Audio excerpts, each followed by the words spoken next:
जय हिंद, नमस्कार। मैं संतोष आपको अपने चैनल पे स्वागत करता हूँ।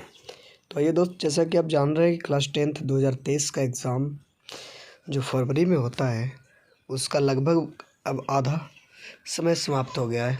आप लोग को तैयारी जैसा भी हो उससे उतना फ़र्क नहीं पड़ता, बट ये है कि अब से गलती कुछ ना हो और आप हमेशा रेगुलर पढ़ाई करें अपना, ठीक है। और कल को कल ना समझे, कल को आज समझें। तो देखिए, फर्स्ट चैप्टर है फिज़िक्स का, एनसीईआरटी लेवल का है, प्रकाश का परावर्तन एवं अपवर्तन। तो इससे रिलेटेड जितने भी बोर्ड मॉडल जो कि बोर्ड के लिए अच्छा होता है ऑब्जेक्टिव मैं करवाऊँगा, पर डे करवाऊँगा एक एक चीज़ का, ठीक है, एक एक सब्जेक्ट का, एक एक चैप्टर का। तो आप लोग चैनल में बने रहें, अगर नए हैं तो चैनल को सब्सक्राइब करें। तो चलिए आइए दोस्त, देखते हैं प्रकाश का परावर्तन एवं अपवर्तन में। पहला क्वेश्चन, दाढ़ी बनाने में किस प्रकार के दर्पण का उपयोग किया जाता है? तो आप लोग को पता होना चाहिए दाढ़ी बनाने में किस दर्पण का उपयोग किया जाता है। तो दोस्त, जैसा कि आप जानते हैं ऑप्शन में दिया है समतल, उत्तल, अवतल, कि इनमें से कोई नहीं। तो आप बता सकते हैं, इसका आंसर हो जाएगा अवतल, यानी कि देखिए आंसर सी में क्या है, अवतल है। चलिए दूसरे क्वेश्चन की ओर चलते हैं। गोलीय दर्पण में फोकसांतर एवं वक्रता त्रिज्या के बीच क्या संबंध होता है? यानी कहने का मतलब दोस्त कह रहा है क्या ही कि फोकस दूरी और वक्रता त्रिज्या में क्या संबंध होता है।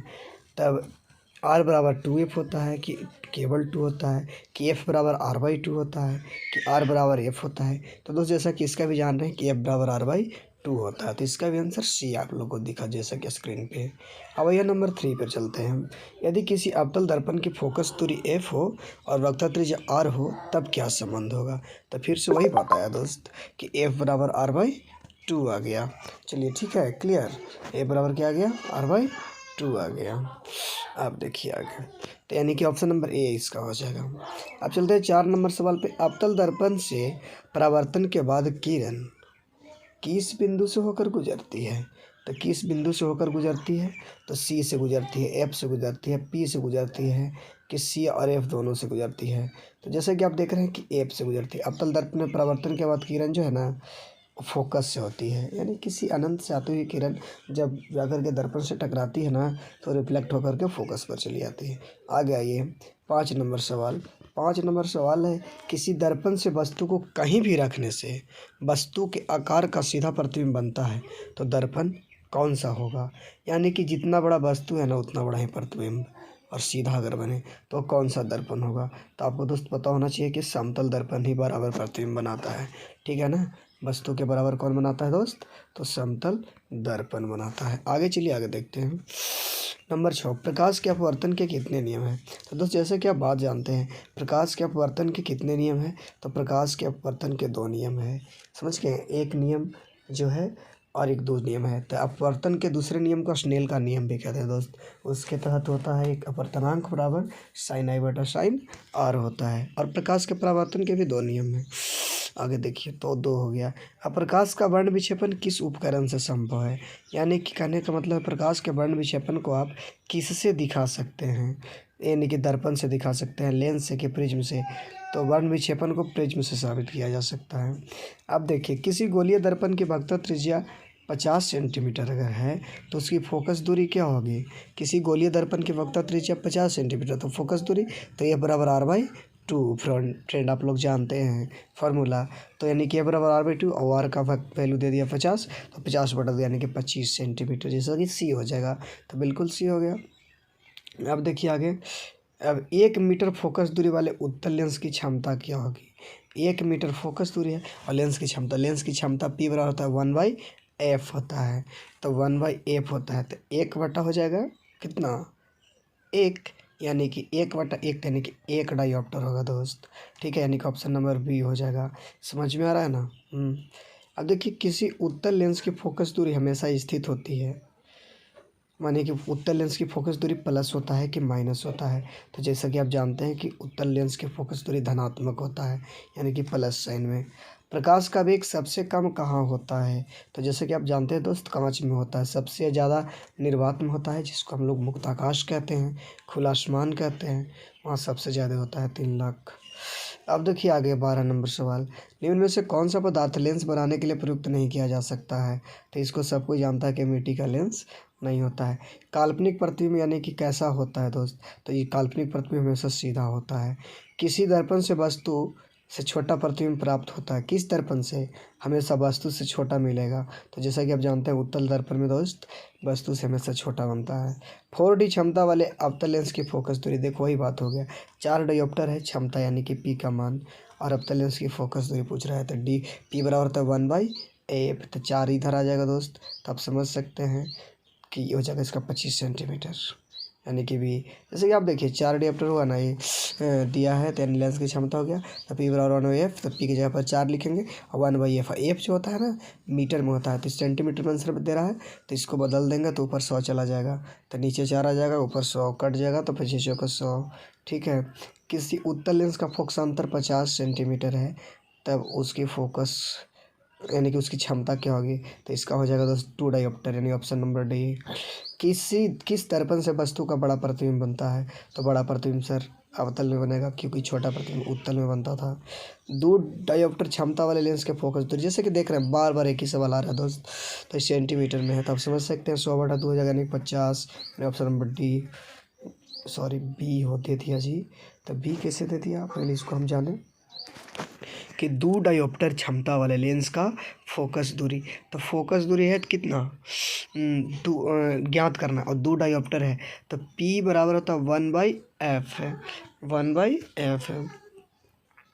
तो जैसा कि दोस्त आप जानते हैं इसको कि हम जब लिखेंगे तो 2 ही पट आएगा, तो ऊपर 100 हो जाएगा, 50 होगा दोस्त इसका। ठीक है, इसका डी आंसर होगा कन्फर्म, इसमें गलत दे दिया है, यानी कि इसका डी होगा। अब आइए देखिए आगे, प्रकाश के परावर्तन के कितने नियम, जैसे कि अभी मैं बताया था कि अपवर्तन परावर्तन दोनों के 2-2 नियम है, तो 2 हो जाएगा। समतल दर्पण द्वारा बना प्रतिबिंब कैसा होता है, तो समतल दर्पण द्वारा बना प्रतिबिंब हमेशा और हमेशा काल्पनिक होता है। जब प्रकाश की किरण हवा से कांच में प्रवेश करती है तो क्या करेगी, तो हवा से कांच में प्रवेश करेगी तो क्या होगी, अभिलंब के निकट आ जाती है। ठीक है, अभिलंब की ओर जिसको कहते हैं। किसी दर्पण से आप चाहे कितने भी दूरी पर खड़े हों, आपका प्रतिबिंब हमेशा अगर सीधा बनता है तो दर्पण कौन सा है, तो सीधा दर्पण बनाने वाला प्रतिबिंब होता है दोस्त, चाहे तो समतल बनाता है और नहीं तो उत्तल भी सीधा बनाता है। ठीक है। फोटोग्राफी कैमरा का अभिदृश्यक होता है, यानी कि फोटोग्राफी कैमरा में किस लेंस का उपयोग होता है, तो फोटोग्राफी कैमरा में उत्तल लेंस का होता है दोस्त, जैसे कि आप देख रहे हैं। साइड मिरर, बहुत अच्छा क्वेश्चन ही पूछता है एग्जाम में, उत्तल दर्पण को यानी कि साइड मिरर का उपयोग करते हैं, साइड मिरर के रूप में। एक अवतल दर्पण की फोकस दूरी 10 है, तो वक्रता त्रिज्या क्या होगी, तो F बराबर R/2 होता है, तो R बराबर 2F हो जाएगा, यानी कि 10 दूनी के 20 सेंटीमीटर, ऑप्शन बी। इस पे भी गलत देखो दे दिया, क्या देता है देखते हैं इसको।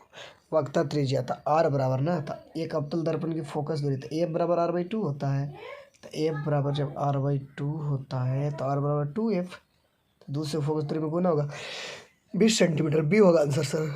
5 दिया, गलत दिया है। किसी माध्यम के अपवर्तनांक का मान क्या होगा, तभी बतलाया था कि अपवर्तन के दूसरे नियम से sin I बटा sin R होता है, तो ऑप्शन बी हो जाएगा इसका, बिल्कुल ठीक जवाब है। निर्गत किरण एवं अभिलंब के बीच के कोण को क्या कहते हैं, तो निर्गत किरण निकलने वाली किरण और अभिलंब, तो इसको कहेंगे कौन कोण, निर्गत कोण। ठीक है, निर्गत कोण कहेंगे, और इसको परावर्तन कोण भी कहते हैं सर। ठीक है, जिसका है कि निकलने वाली किरण जो होता है ना, आपतित किरण जो प्रवेश करती है और जो निकलती है रिफ्लेक्ट होकर के, उसको परावर्तित किरण कहते हैं, परावर्तन कोण कहेंगे। अवतल लेंस का आवर्धन किसके बराबर होता है, अवतल लेंस का आवर्धन जानते हैं, अवतल लेंस का आवर्धन V/U होता है, आवर्धन का मात्रक नहीं होता है सर, अब मात्रक विहीन होता है वो। सरल सूक्ष्मदर्शी में किसका उपयोग होता है, तो उत्तल लेंस का होता है, कि हाँ बिल्कुल उत्तल लेंस का होता है।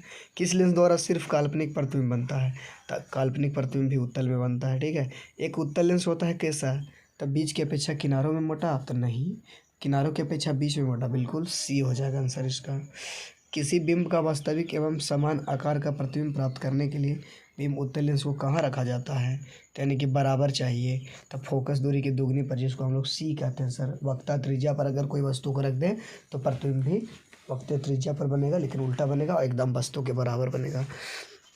किसी बिंब का अवतल दर्पण द्वारा बना प्रतिबिंब आभासी सीधा तथा बिंब से बड़ा पाया गया, तो वस्तु की स्थिति कहाँ होनी चाहिए, तो वस्तु की स्थिति कहाँ होनी चाहिए, तो दर्पण और ध्रुव तथा मुख्य फोकस के बीच, दर्पण के ध्रुव तथा मध्य फोकस के बीच।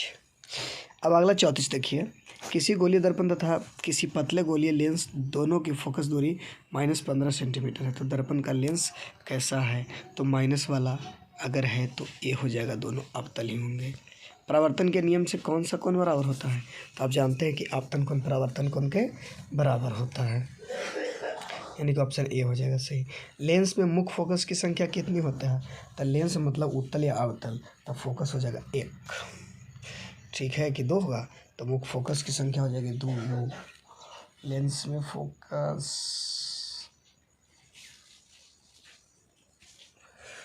चलिए देखिए कमेंट करके आप बताइए, प्रकाश की किरण कैसी रेखा में गमन करती है? तो सीधी रेखा में गमन करती है। सर्च लाइट का परावर्तक सतह किसका बना होता है? तो अवतल लेंस का बना होता है। अवतल दर्पण की फोकस दूरी वक्रता त्रिज्या की क्या होती है? तो फोकस दूरी वक्रता त्रिज्या की क्या होती है? तो आधी होती है कि दुगनी होती है, यानी आधी होती है, r/2 होता है। जब प्रकाश की एक किरण एक माध्यम से दूसरे माध्यम में जाती है तो अपने पूर्व पथ से विचलित हो जाती है, तो इसको हम लोग क्या कहते हैं? तो प्रकाश का अपवर्तन कहते हैं, ठीक है। प्रकाश की किरण जब विरल माध्यम से सघन माध्यम में जाती है, विरल माध्यम से सघन माध्यम में जाती है तब लंब की ओर मुड़ जाती है, और जब सघन से विरल में जाती है तो दूर हट जाती है। जब प्रकाश की किरण दो माध्यमों को अलग करने वाली सतह पर लंबवत पड़ती है तो वह क्या होता है? जब प्रकाश की किरण दो माध्यमों को अलग करने वाली सतह पर लंबवत पड़ती है तब बिना मुड़े उस सीधी निकल जाएगी। दोस्त समझ गए हैं? बी बिल्कुल, और इसी को तो कहते हैं कुछ क्रांतिक कोण। पानी से भरी बाल्टी की गहराई कम मालूम पड़ने का कारण तो प्रकाश का अपवर्तन है। काहे कि आप देखते हैं पेन दिया लगता है ना कि उठल है, पानी तो बहुत सारा रहता है लेकिन लगा कि तनी सुन पानी है, समझ गए? यानी कि बी प्रकाश का अपवर्तन बिल्कुल सही। जब प्रकाश एक माध्यम से दूसरे माध्यम में जाता है तब अपवर्तन क्या होता है? प्रकाश की चाल में परिवर्तन होने के कारण होता है कि प्रकाश की चाल में परिवर्तन नहीं कारण हो करता है कि प्रकाश के रंग में परिवर्तन होने के कारण? तो प्रकाश के चाल में परिवर्तन होने के कारण। अब देखिए, सघन माध्यम से विरल माध्यम में प्रवेश करने पर आपतन कोण तथा अपवर्तन कोण में क्या संबंध रहता है? सघन माध्यम से विरल माध्यम में जाएगा तो होता है कि अपवर्तन कोण बड़ा हो जाता है। जब प्रकाश की किरण हवा से कांच में प्रिज्म की अपवर्तन सतह से होकर प्रवेश करती हुई दूसरी अपवर्तक सतह से होकर बाहर निकलती है तो क्या होता है? तो होता है तो इसके प्रिज्म के आधार की ओर हो चला जाता है, समझ गए? अब देखिए आगे क्या है क्वेश्चंस।